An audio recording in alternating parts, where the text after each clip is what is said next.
Story time about my teenage life, part 3. Doon na tayo sa pinag-aasawa na ako ng tatay ko mga sis. Kasi hindi niya na talaga kinakayanan yung ugali ko. Disclaimer lang ha, hindi ako proud sa lahat ng ginawa ko. So sobrang hindi na talaga kaya ng magulang ko sa ugali ko mga sis, pati sa Santanas na paluhod na. Sabi ng tatay ko mga sis, sige doon ka na sa boyfriend mo, tumira ka na sa boyfriend mo, wala na kaming pakialam sa'yo. Sensitive din kasi ako mga sis.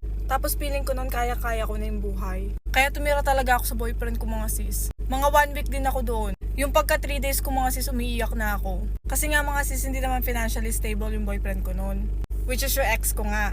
Tapos sobrang materialistic ko pa mga sis. Tapos hindi ko pa nagagawa lahat ng gusto ko sa bahay nila. Sa bahay namin mga sis, nagagawa ko talaga lahat ng gusto ko. Tapos makakapagluto pa ako sa madaling araw. Isa kasi yun sa mga bad habit ko mga sis, nagluluto ako tuwing madaling araw. Hindi ko magawa sa bahay ng boyfriend ko yun mga sis kasi nga kailangan ko makisama. Pagka 5 days mga sis, nag-message na ako sa mama ko. Kasi nagmamakawa na ako umuwi kasi gusto ko na talagang umuwi, hindi ko na kaya yung buhay. Sabi ko sa mama ko mga sis, sorry na. Gusto ko na umuwi. Tapos mga sis, hindi rin ako natiis ng mama ko kaya sabi niya umuwi ka na.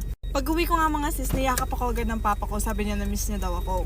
Doon ko talaga na-realize na hindi ko pa kaya yung buhay. Nasa mall kami ngayon mga sis. Nahiya talaga ako mag-video sa public. Pero okay lang kasi hindi naman nila ako maintindihan. Story time habang umiihi ako. Di nakauwi na ngayon ako mga sis. Hindi nyo talaga kakayanin katigasan ng ulo ko. Kasi after nun mga sis, nung nakauwi na ako, nung kakauwi ko lang ng bahay, tumakas na naman ako. Pero meron ako naisip na ibang strategy. Hindi na ako dumadaan sa bintana mga sis sa pinto na kasi nga may strategy ako naisip. Pero wag yung gagawin to mga sis ha. Kasi mga sis, mahilig ako magsuot ng mga extra extension, wigs, ganyan. Wigs? Diyos ko, naririnig niyo pa yung mga nagpa-flash. Yung ginawa ko mga sis, naglagay ako ng unang sirgahan ko. Tapos tinambunan ko ng kumot. Kinover baga.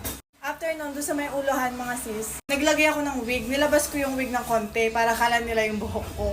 Para kala nila naka-cover lang yung ulo ko ng kumot, ganun. Medyo nauto ko naman yung magulang ko doon kasi gumana naman yung mga 3 days. Tapos nabuko lang ako pagka 4 days. Kasi mga sis, late na ako umuwi. Kasi imbis na 5 AM yung uwi ko mga sis, napasarap na naman ang kwentuhan ng barkada.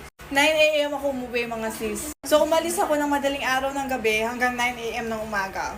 Tapos nabuko ng mama ko mga sis kasi gigisingin niya ako para mag-almusal. Tapos nakita niya, wig lang pala. Wala pala ako doon. Oh my God, ang ingay sa labas. Mamaya na naman ako magkukwento ng story time. Mamaya na naman yung mga katarantaduhan ko. Part 4 na yung mga katarantaduhan ko mga sis kasi hindi ko na kaya ang ingay-ingay na. Kailangan ko na din i-push tong ihi ko. Part 4.